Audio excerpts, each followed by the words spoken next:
Broadcast Service Radyo Pilipinas. Radyo Publiko ng Bagong Pilipinas para sa Bagong Pilipino. Naghahatid ng mahahalagang balita at impormasyon na guugnay ng pamahalaan sa sambayanan. Tulay sa himpapawid ng serbisyo publiko. Radyo Pilipinas. Radyo Publiko. Ang boses ng Pangulo. Sa Iloilo, Radyo Pilipinas. 585 AM. Oras sa Radyo Pilipinas, Philippine Standard Time, Las 9 sa aga.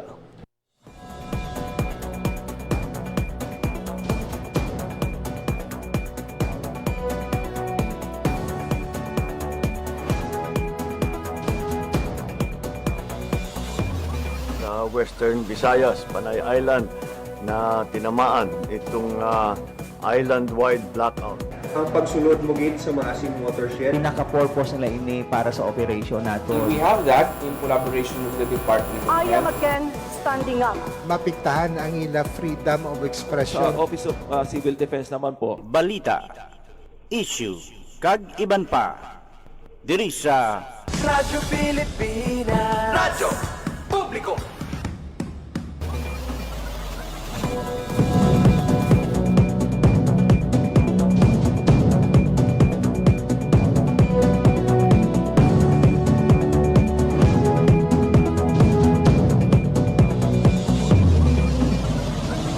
Mayong aga Pilipinas, mayong aga Western Visayas. Syudad kag probinsya sang Iloilo kag kutob sa malabutan sang amon pagserbisyo. Dinggaman nga bahin sang kalibutan nagahatag kami sang katahuran. Maayong aga, good morning sa inyong tanan. Mabiyan, adlaw kita kasubong sang Miyerkules, Pebrero 25, tuig 2026. Ini na ang ika-4 kag katapusan nga Miyerkules karon nga bulan sang Pebrero tuig 2026. Sa kinahanglan mga kapod ninyo, tub-tub alas 9:55 subong aga. Ako ang inyong JP Hervas. Sa atong mga sugit tagpalamati all over Western Visayas, probinsya sa Baclan, Antique, Capiz, Guimaras kag Iloilo, subong man sa aton mga kulturan sa Negros Occidental. Good morning, good morning, good morning. Ginatamyo man naton sa isang kamayad-ayad nga aga ang tanan nga mga overseas Filipino workers and Filipinos living abroad nga nagaupod man sa aton nga pagpangalagad pinaagi online. Ang programa Balita, Issue kag Iban pa mabatian live sa 585 kHz sa lisuan sang inyong mga radyo. Subong man sa aton nga official Facebook page ang Radyo Pilipinas Iloilo. Nadulot na kita mabiyan until 9:55 in the morning sa panibag-o nga mga impormasyon kag balita na atong pag-apat-paton sa atong pagpangalagad subong nga Miyerkules. Nakip sa aton sining mga topiko nga mabiyan na pag-dalon sa kanginan ining tuhoy sa bag-o lamang nagtakop nga pahuway sang baybay kung ang Visayan Sea Close Season na ginpatuman sang aton sining Bureau of Fisheries and Aquatic Resources kaupod ang pila ka mga ahensya sang gobyerno. Kag makaupod naton sa atong pagpangalagad sige lamang madugay ang direktor sang Bureau of Fisheries and Aquatic Resources o kung DA-BFAR Region 6. Ibalo naton with Director Remia Apari ang ila sining nga mga nalabot sa sining pagpatuman sang Visayan Sea Close Season kag ano bala ang mga masunod nga tikang ipatuman sang ahensya para nga makapadayon ang bugana nga ani sang mga isda nga sagtuanay. Ginlimitahan mga biyan ang pagpanghulik. Inang aton nga hibaloon mga biyan sige lamang madugay. Maulanon nga paniyampo diri sa syudad sang Iloilo kag pila ka mga lugar sa probinsya. Ibalo naman naton sige lamang madugay mga biyan ang latest nga update sa lakat sang panahon upod ang Pag-asa Iloilo. For the meantime, maghatag kita na isang malipot nga pahanumdom Sa atong pagpanumbalik, mangin po na nato ang atong bisita of the day, si Director Remya Apari sang DA BFAR Western Visayas. Ini kagiban pa nga impormasyon pagkatapos lamang sang pila ka pahanungdong. Bantayi ang mga programa sa Radyo Pilipinas Iloilo. Lunes tugtog Domingo. Radyo Pilipinas News, upod kay Janelle Baclay. Iloilo Morning, upod kay Emmy Rose Santiagudo kag Janelle Baclay. Balita, issue kag iban pa, upod kay JP Hervas. Radio Journal, upod kay Bing Pabiona. Balita Sosyal, upod kay Marian Grace Erenieta. Babae ka, upod kay Marian Grace Erenieta. Cooking, upod kay Mary Hope Torrechante. Bantay Banwa, upod kay Paul Tarosa. Headliners Was, upod kay Paul Tarosa. The Youth Connect, upod kay JP Hervas. Ang Rehiyon Karon, upod kay Mary Hope Torrechante kag Marian Grace Erenieta. Sports Zone, upod kay Paul Tarosa. Radyo Pilipinas. Radyo. Itinuloy na po natin ang zero balance billing. Libre po. Ibig sabihin, ang serbisyo sa basic accommodation sa ating mga DOH na ospital, wala nang babayaran ang pasyente. Po, ang dami pong challenge, hindi po namin alam kung saan namin kukunin, ganon, nag-iisip kung paano namin mababayaran. Siyempre po, masayang-masaya, super saya po dahil na zero billing po kami. Opo, malaking ano po talaga, malaking tulong po. Mabilis lang din po. Bayad na ang bill ninyo. Uulitin ko, wala nang kailangan bayaran ng pasyente basta sa DOH Hospital dahil bayad na po ang bill ninyo. Naiyak ako kasi sobrang saya. Maraming salamat po, Mr. President Bongbong Marcos Jr. Hindi kami nagkamali ng taong ihinalal. Oras sa Radyo Pilipinas, Philippine Standard Time, alas 9:16 sa aga. Radyo Pilipinas. Radyo Publiko. Radyo Pilipinas. Mga biyan sa gihapon, nagapamati kamo sa pagpakalagad sa programa Balita Issue Kagiban pa. As mentioned earlier, mangigupod natin sa atong pagpakalagad subong aga ang direktor o kunang pinuno sang DA BFAR Region 6, si Director Remya Apari. Director, good morning and welcome sa pagpakalagad sa programa Balita Issue Kagiban pa. Hello, good morning. Good morning, JP, and mayong aga sa nagapamati, palamati sa Radyo Pilipinas sa buong Western Visayas. Director, we would like to know sa inyo sining mga accomplishments sa pahuway sang baybay. But before that, may we know, Director, kamusta ang inyo sining pagpatuman sang pahuway sang baybay sining tuig? Yes, JP, natapos na ang ato na pag-implement sang close season in the Visayan Sea or ang paghuway sang baybay for 3 months. Alin sa November 15 to February 15 subong nga tuig, and it's open now para sa aton nga mga fishers to fish in the Visayan Sea for the 3 species amo ng sardines, herring, and mackerels. Ayun. And ano ang mga accomplishments so far, Director? Anong mga highlights naton subong iyang tuig 2026? So, siguro ang mahambal kong accomplishment nato na for the observance of the close season is so far, ang BFAR Region 6 wala sang recorded nga related cases or apprehension sa close season. And ang ato nga kampanya daw sige-sige man together with the local government units, especially on the information education campaign, not only during close season, but for responsible fishing. In terms of UUF, we are continuing engaging and collaborating with the different law enforcement agencies, no, national and even sa local government units on how makabuligid nga ma-deter, ma-minimize ang illegal fishing sa Region 6.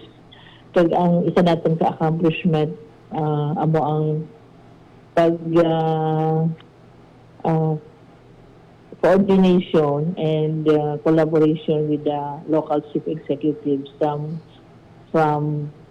on almost aton nga mga mayors, especially sa Visayan Sea area in Northern Iloilo, to work with us, collaborate, conducting dialogue with them, and even appreciation on the implementation of harvest strategy, that is the banning of fireman's gears in the FMA 11. So we're able to work with initially with some of the mayors nga together with them to intindi and come up kasi maintindihan man sa aton nga mga concerned stakeholders kung nga gina-implement naton ang ginasiling ko nga harvest strategy. So isa na siya ka nakita ko nga ayo nga development and accomplishment because management of the municipal waters is within the local government units. So involving them, appreciating them,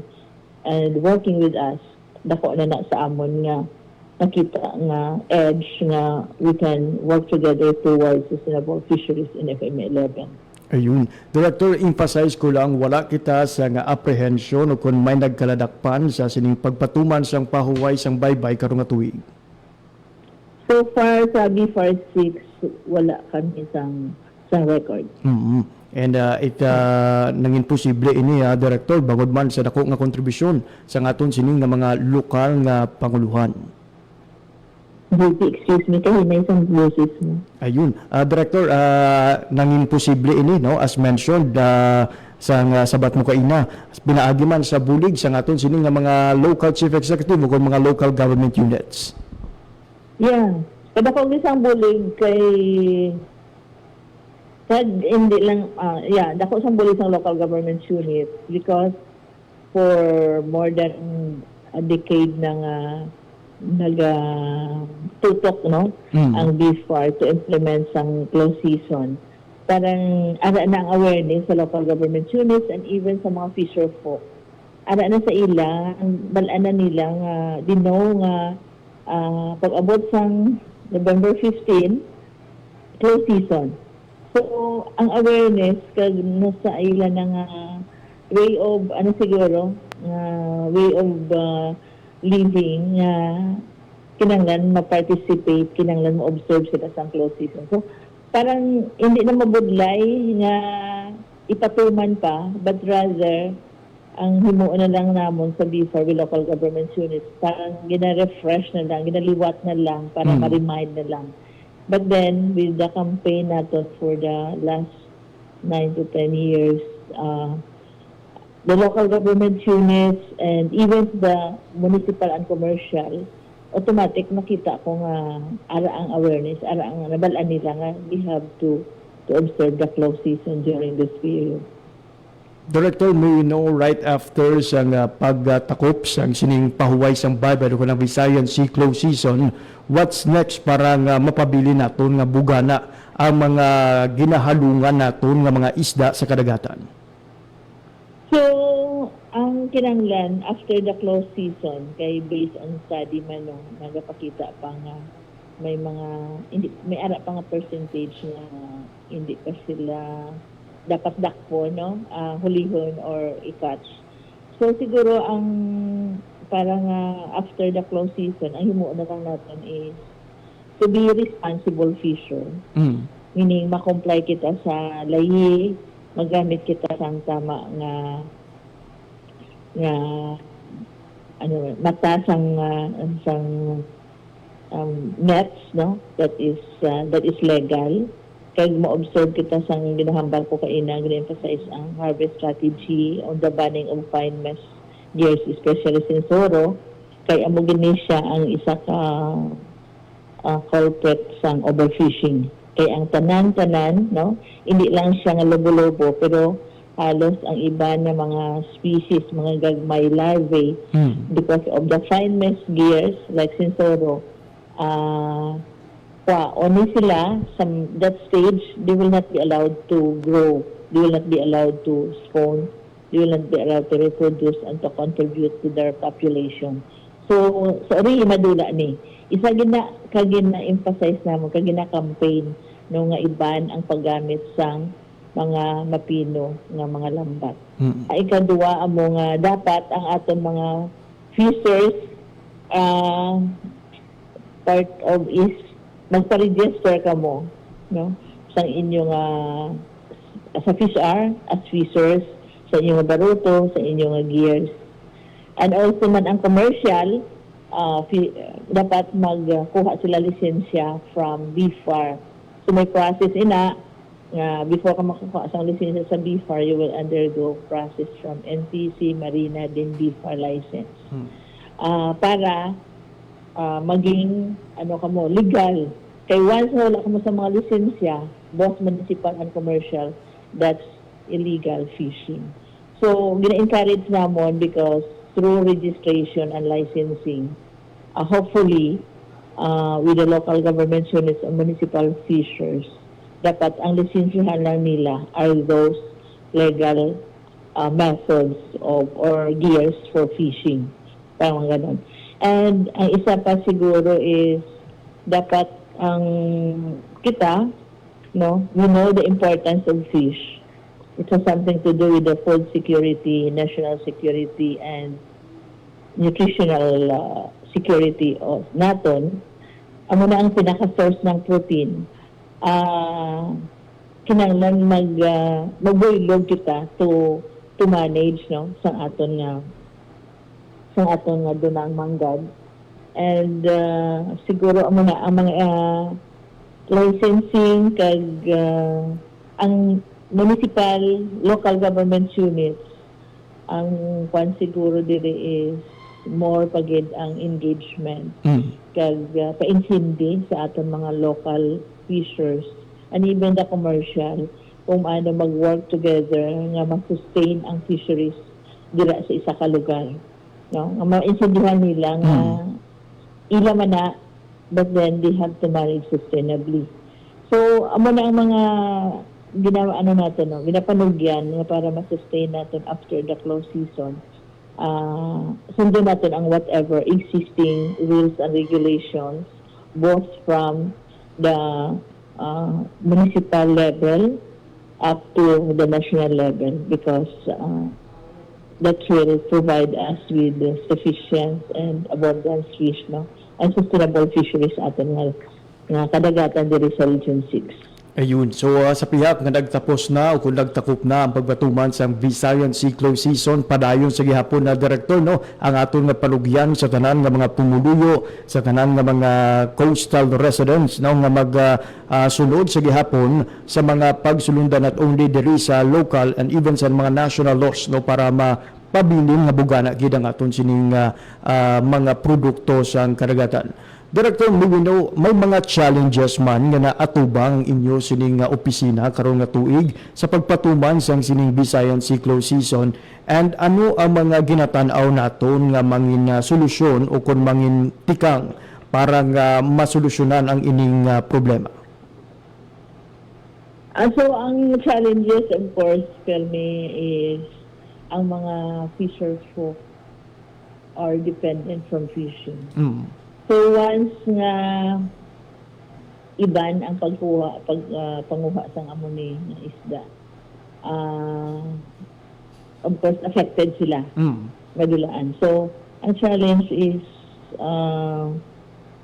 kung paano, ang challenge maghapon is still ganon, kung paano nga ang iban nga species aside from the 3 species maging madamo, maging bugana, so that it will be easy for them, although they are doing it, to switch to fish for other species aside from the banned species during the pahuway sang baybay. Mga muna. So it has something to do with the fisheries management. It's a big challenge. Plus, siguro ang dependency din ng ng mangingisda sa amo na nga pangisda nga way of catching fish or means of livelihood, isa man na kay they are used to catch fish very easily, while providing them with other livelihoods na mais ang fishing pressure. For example, other fishery-based projects or land-based mabudlay sa ila. So, it has something to do yung anaanda na nila nga magwa ka lang ng fishing. So, kada ko na nga challenge na pauntaton sila. Pero because yan of our IEC campaign, medyo na-insindihan nila because of the rules man. Kasi sa mga penalties, so, ang challenge medyo na hagan-hagan. No? But then, these are the challenges nga nakita ko as we implement the closed season. Ayun, ko kabay. Yes, Director. Solution dira. So, the same solution is on the fisheries management, managing the resource, whether it's closed season or not. Amo gina siya ang solution for sustainable fisheries na buga na ang mahatag sang dagat sa mga tao. So, during, ang isang giniri is to manage naton sang maayo ang aton tawag nga marine protected areas. Because ang marine protected areas amo ni naga-support sang aquatic life, diri na di ang three critical habitats na ginasiling naton nga naga-support ang mangroves, seagrasses, and coral reefs. Na kung madula ini, wala na rin sang support system nga maghatag sang pagkaon, sang spawning area, sa nursery ground, sa aquatic life, dira sa isa kana. So, those are the solutions, na nakita naton nga himuon dapat sang aton nga hindi lang sang LGU but sang tanan. Of course, local government units as the authority sa municipal waters. Kaya ang aton nga mga mangingisda. Kag iban mga stakeholders will also help us. So, it's just pabalik-balik. Once the basic, sa akin ang solution once the basic fisheries management strategy, managing your fisheries, marine protected areas, using the right gear, right, following the rules and regulations, these are already the solutions towards ma-maintain natin or ma-sustain natin ang fisheries, ang supply, ang catch sa ating mga fishers. Ayun, Director Kabay, nga through the help of LGU makapatuman man sa other interventions, kaangay siyang pagpartner sa DOLE for temporary employment or iban pagig nga mga intervention livelihood grant kaya at that time nga gaumtat sila sa ila sininaandan nga trabaho, at least may ara sa gihapon sang palaagyan o nga makakuha o kung makatipon sila sang income para bulig sa ila sinitag sa mga pamilya. Director, before I throw Ang the... isa gali, na-idang ko lang, JP, ang isa pa ka-solusyon is ang pag-implement natin sa ginatawag nga convergence, methods dira sa local government unit. Actually, amo na gali ang gina-promote namon, ang ginaobra namon subong nga mabuligan ang mga mangingisda na especially who will be displaced from implementing the harvest strategy, and even during the close season nga through the local government unit dapat ang tanan nga concerned government agencies and even CSOs will work together nga ma-provide ang mga iba nga kinanglanon sang atong nga fishers aside from coming from before.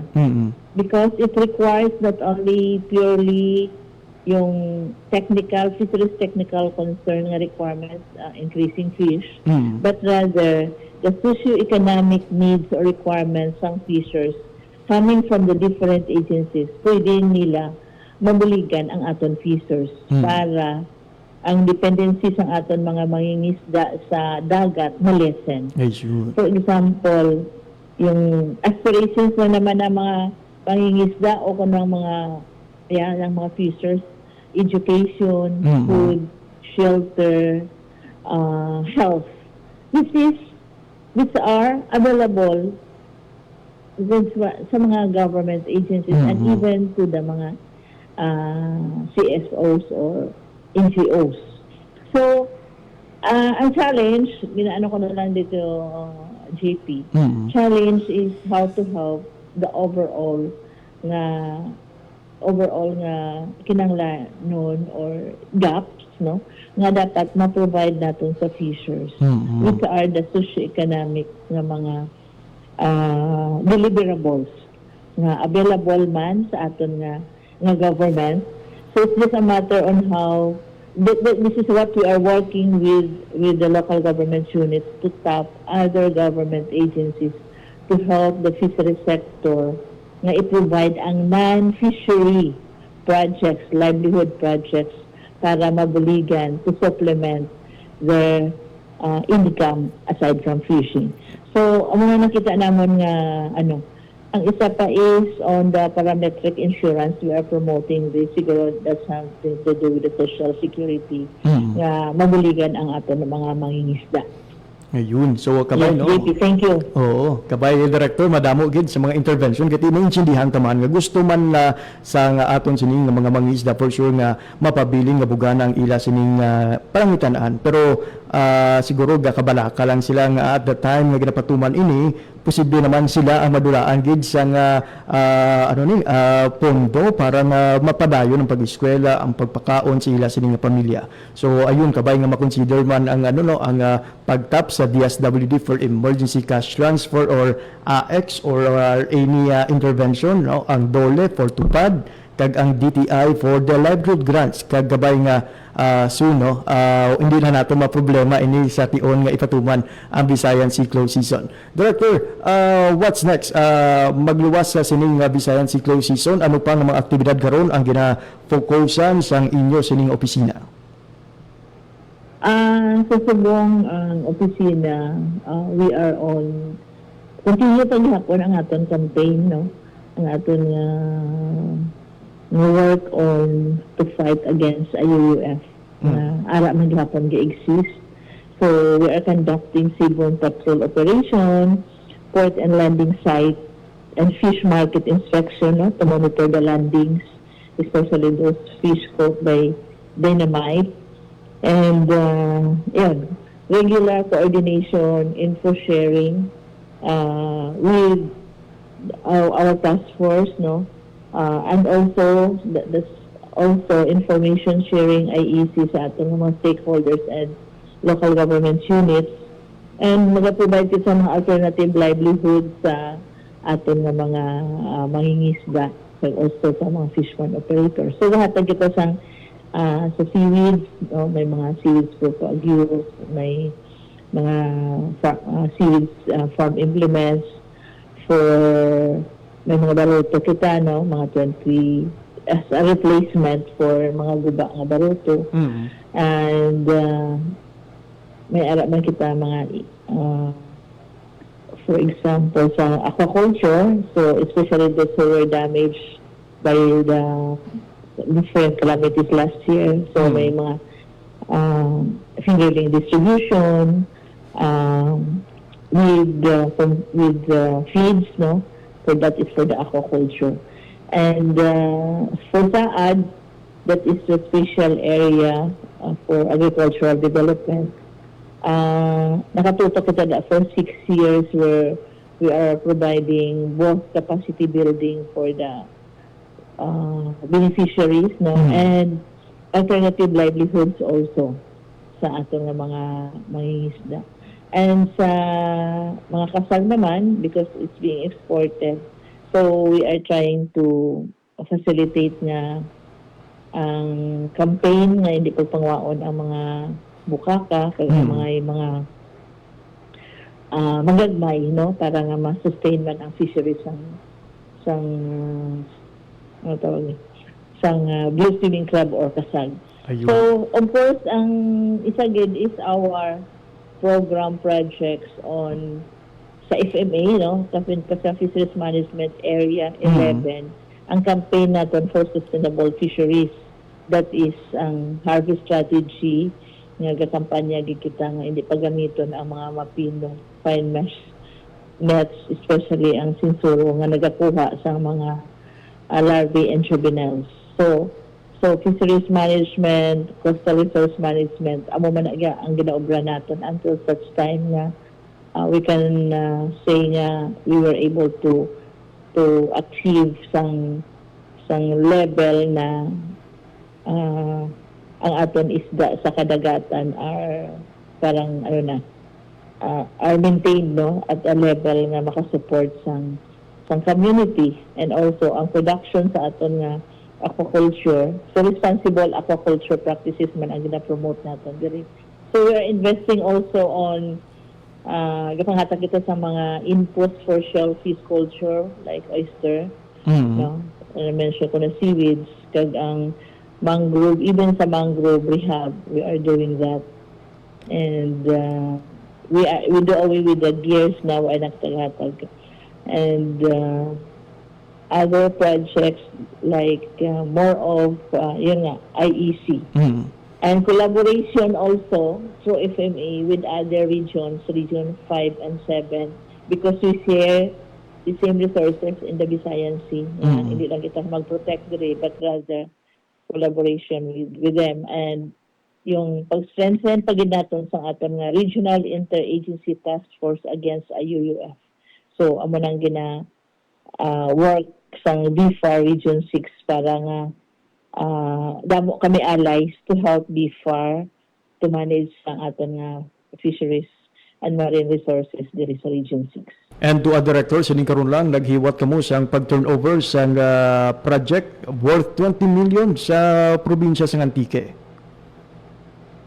Ang sa projects is nag-distribute kita no last Friday sa mga gears and 30-footer na boats on FRP boats natin, fiberglass boats sa Antique. So, based man na sa need assessment dito, and that was through the help man sang ni Senator Lauren Legarda and Congressman A.A. Legarda to have those kind of projects to support our fishers in Antique. And well, ano gina-expect naton, Director, following sa pagpalabot sang siniyang bulig dito sa probinsya sa Antique? GP? Yes, Director, no? Following sang sining dako nga proyekto dito sa Antique, Director, ano ang gina-expect naton sa mga mangingisda coming from the various municipalities nga nakabaton sini? Of course, ang gina-expect naton they will be with that support.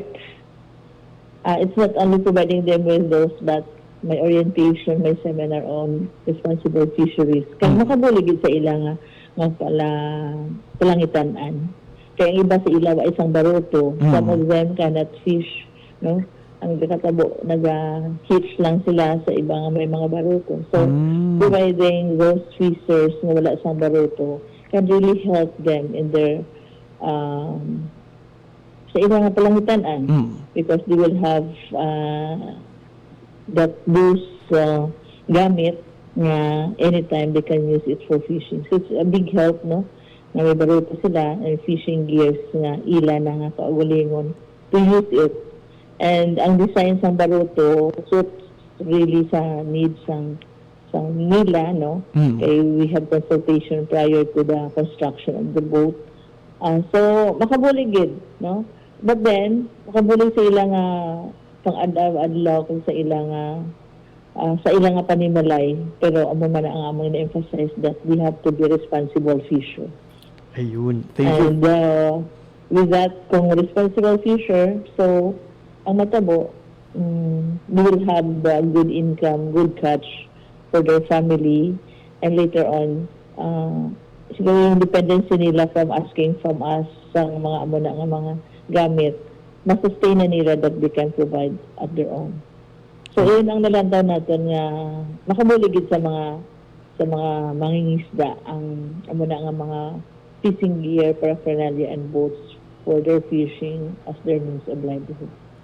We're expecting no nga mas mataas nga produksyon sa bahin sa Antique pa kasunod sa sining pagpalabot sa bulig sa Bureau of Fisheries and Aquatic Resources in partnership with the Office of Senator Lauren Legarda and Congressman A.A. Legarda. Director, last na lang gid ang imo sining mensahe kay for sure you are not alone this journey madamo sa mga nagbulig sa BFAR Region 6 para mangin madinalagon ang pagpatuman sang pahuway sang baybay. Ang imo sining mensahe sang pagpasalamat kag panugyan sa aton sining mga kauturan sakop sang FMA. So, nagpasalamat gid ako no as the Visayan Sea officially reopen.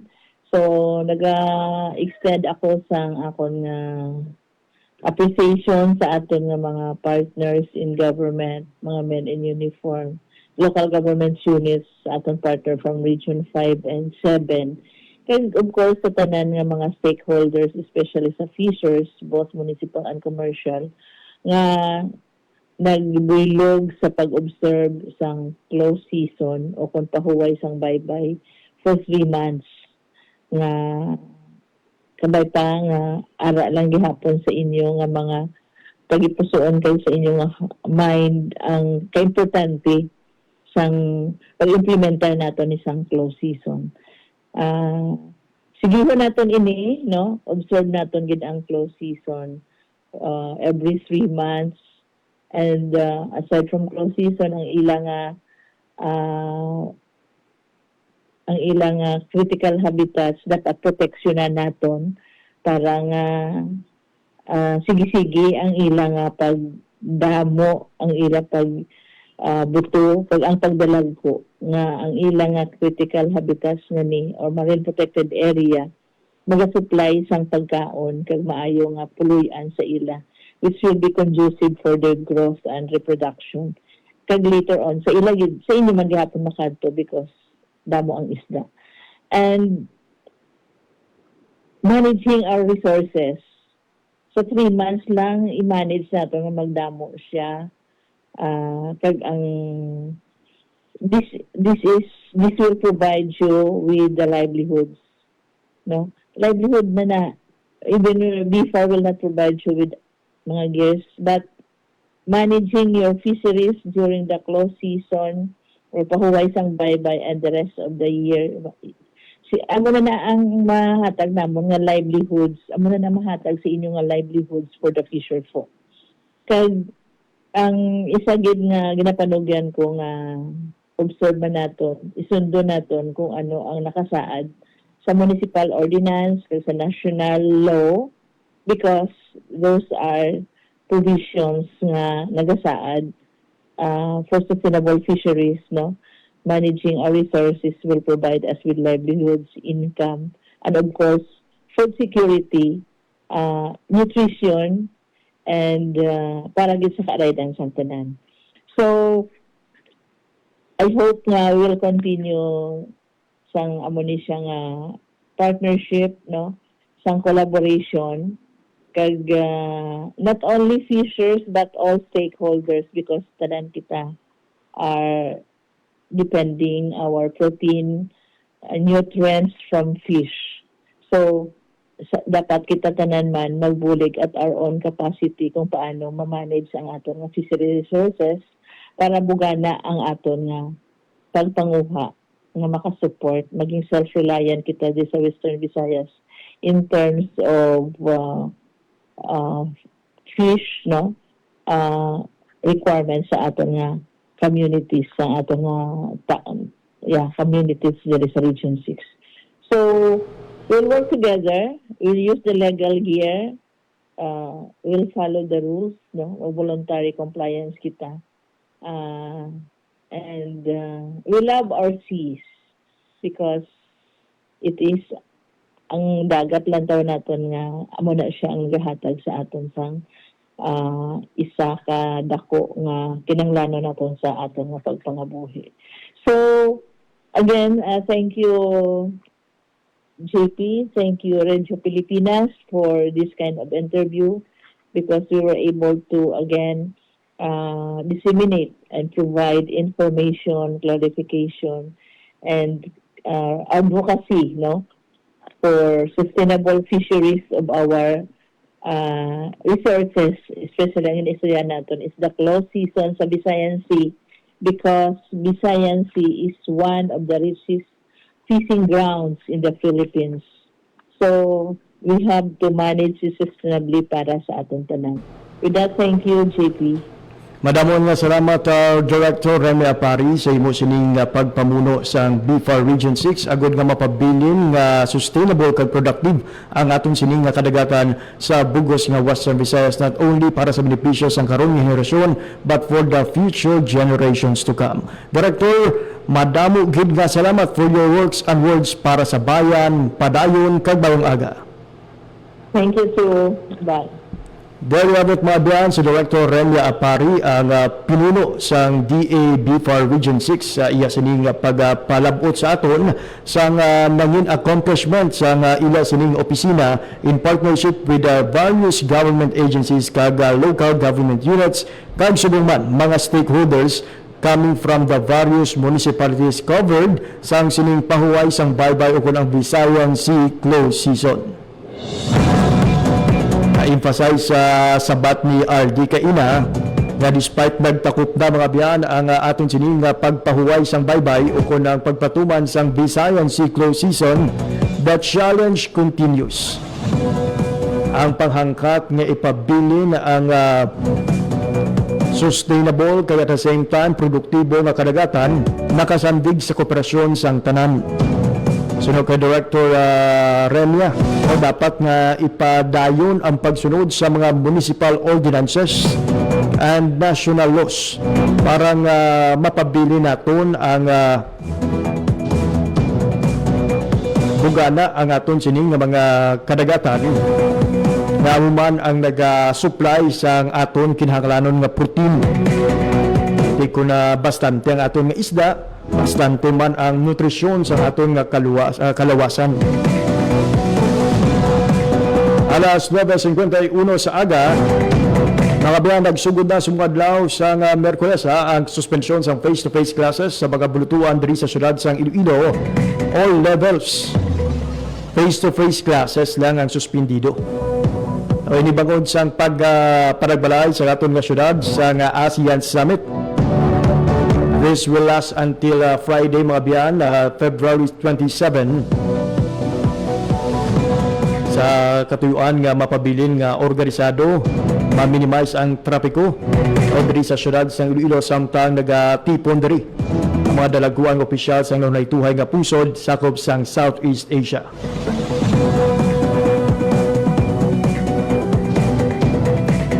Wala kita sa oras nga nabilin sa atong sining pagpakalagad diri nagilamang kutob atong edisyon sa mga adlaw sang Miyerkules, Pebrero 25 tuig 2026.